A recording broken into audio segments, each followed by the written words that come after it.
નમસ્કાર મિત્રો, હું ડૉક્ટર મહેશ દાપડા. મિત્રો, ગઈકાલે જ આપણે કાળ એનો અભ્યાસ આપણે પૂર્ણ કર્યો છે. આપણે જુદા જુદા કાળ ક્યારે વાપરી શકાય, તેના વાક્યો કેવી રીતે લખી શકાય, એના વિશે આપણે ગઈકાલે બધી માહિતી પૂર્ણ કરી છે. મિત્રો, આજે હું તમને આર્ટિકલ્સ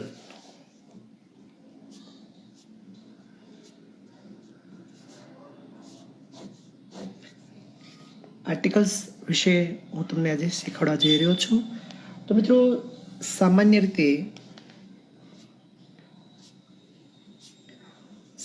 રીતે આર્ટિકલના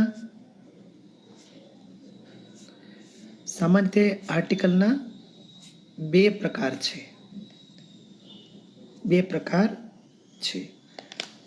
સામાન્ય રીતે જે આર્ટિકલ છે એના બે પ્રકાર છે. એમાં જે પહેલો પ્રકાર છે મિત્રો, એ છે ડેફિનેટ આર્ટિકલ. પહેલો પ્રકાર છે એ છે ડેફિનેટ આર્ટિકલ. જ્યારે બીજો જે પ્રકાર છે એ પ્રકાર છે ઇનડેફિનેટ આર્ટિકલ. આર્ટિકલ એના બે પ્રકાર. પહેલો પ્રકાર છે એ ડેફિનેટ આર્ટિકલ છે, બીજો પ્રકાર છે એ ઇનડેફિનેટ આર્ટિકલ છે. પરંતુ આર્ટિકલ પ્રકાર 2 છે, પરંતુ આર્ટિકલ 3 છે. કેટલા છે? આર્ટિકલ 3 છે. કયા 3 આર્ટિકલ છે? તો કે એ, એન અને ધ. આ 3 આર્ટિકલ છે. ફરી એકવાર જોઈએ, સમજો. બે પ્રકાર, ડેફિનેટ આર્ટિકલ અને ઇનડેફિનેટ આર્ટિકલ. આ બંને છે આર્ટિકલના પ્રકાર છે, પરંતુ આર્ટિકલ 3 છે, એ, એન અને ધ. આ 3 આર્ટિકલ છે. આમ જોવા જઈએ તો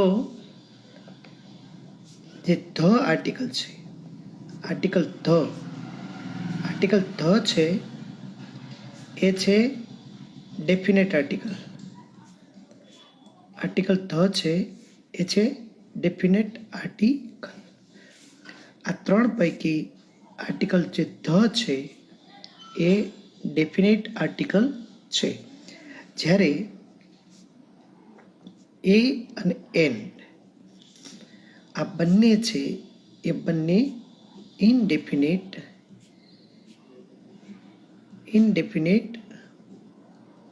આર્ટિકલ છે. એ અને એન આ બંને છે ઇનડેફિનેટ, અચોક્કસ આર્ટિકલ. ધ છે એ ચોક્કસ આર્ટિકલ છે.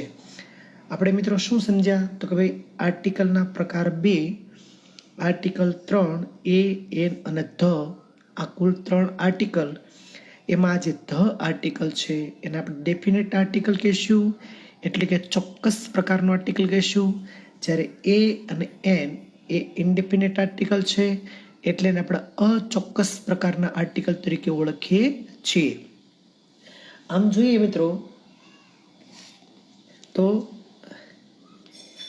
એ અને એન નો અર્થ એક કોઈ. એ અને એન નો અર્થ એક કોઈ.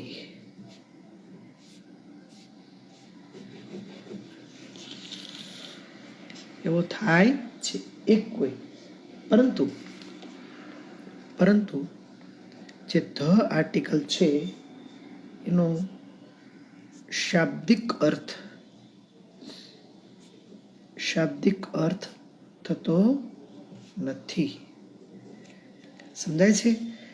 આમ જોઈએ તો એ અને એન એનો અર્થ એક કોઈ એવો કરી શકાય, એક કોઈ. પરંતુ જે ધ છે, ધ આર્ટિકલ, એનો કોઈ શાબ્દિક અર્થ થતો નથી. ખ્યાલ આવે છે? આર્ટિકલનો ઉપયોગ નાઉનની પહેલા કરવામાં આવે છે. હવે મિત્રો પ્રશ્ન આપણને એમ થાય, તો આર્ટિકલ ક્યાં વપરાય? આર્ટિકલ આર્ટિકલ ક્યાં વપરાય? તો ભાઈ આર્ટિકલ છે એ કોઈ પણ નાઉન ની આગળ આર્ટિકલ મૂકવામાં આવતો હોય છે. કોઈ પણ નાઉનની આગળ આર્ટિકલ મૂકવામાં આવતો હોય છે. આર્ટિકલ 3 છે, એ, એન અને ધ. એમાં ધ છે એ ડેફિનેટ આર્ટિકલ છે, એ અને એન એ ઇનડેફિનેટ આર્ટિકલ છે. એ અને એન એનો અર્થ એક કોઈ એવો થઈ શકે, જ્યારે ધ એનો કોઈ શાબ્દિક અર્થ થતો નથી. પરંતુ ક્યાં વપરાય આર્ટિકલ? વાપરો ક્યાં? તો કઈ કોઈ પણ પ્રકારના નાઉનની આગળ આર્ટિકલ વાપરવામાં આવે છે. એટલે કે નાઉનની આગળ આર્ટિકલ, દાખલા તરીકે અહીંયા આપણે એક્ઝામ્પલ લઈએ મિત્રો, તો give me a pen. Give me a pen.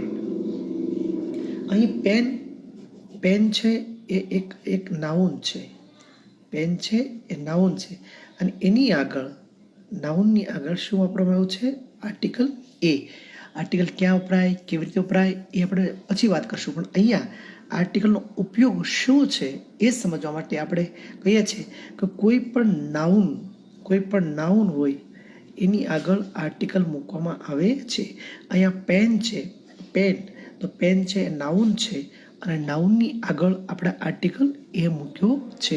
આવી રીતે આર્ટિકલનો ઉપયોગ થતો હોય છે. There is an umbrella. દાખલા તરીકે ધેર ઇઝ એન અમ્બ્રેલા. સમજે છે? તો અહીંયા જે છે અમ્બ્રેલા એ પણ શું છે? એ પણ નાઉન છે. અહીંયા અમ્બ્રેલા છે એ પણ શું છે મિત્રો? તો એ નાઉન છે. તો એની આગળ શું વાપર્યું છે? એન આર્ટિકલ વાપરવામાં આવેલો છે. એટલે અહીંયા આર્ટિકલ એન મૂકવામાં આવેલો છે. ક્યારે એન મૂકવું, ક્યારે એ મૂકવું, એના વિશે આપણે સવિશેષ વાતો કરીશું મિત્રો. પરંતુ હું જે આપને ભણાવી રહ્યો છું મિત્રો, તે મારા જ્ઞાનની મર્યાદાને અનુલક્ષીને ભણાવી રહ્યો છું. સવિશેષ જ્ઞાન માટે આપ કોઈ પણ સારા વ્યાકરણ ગ્રંથની અવશ્ય અભ્યાસ કરવો મિત્રો. પરંતુ કોરોનાના આવા કપરા કાળની અંદર આપણે સૌ સ્વચ્છ રહીએ, સ્વસ્થ રહીએ, ઘરમાં રહીએ અને સતત અભ્યાસમય બની રહીએ એવી પ્રાર્થના સાથે ભારત માતા કી જય.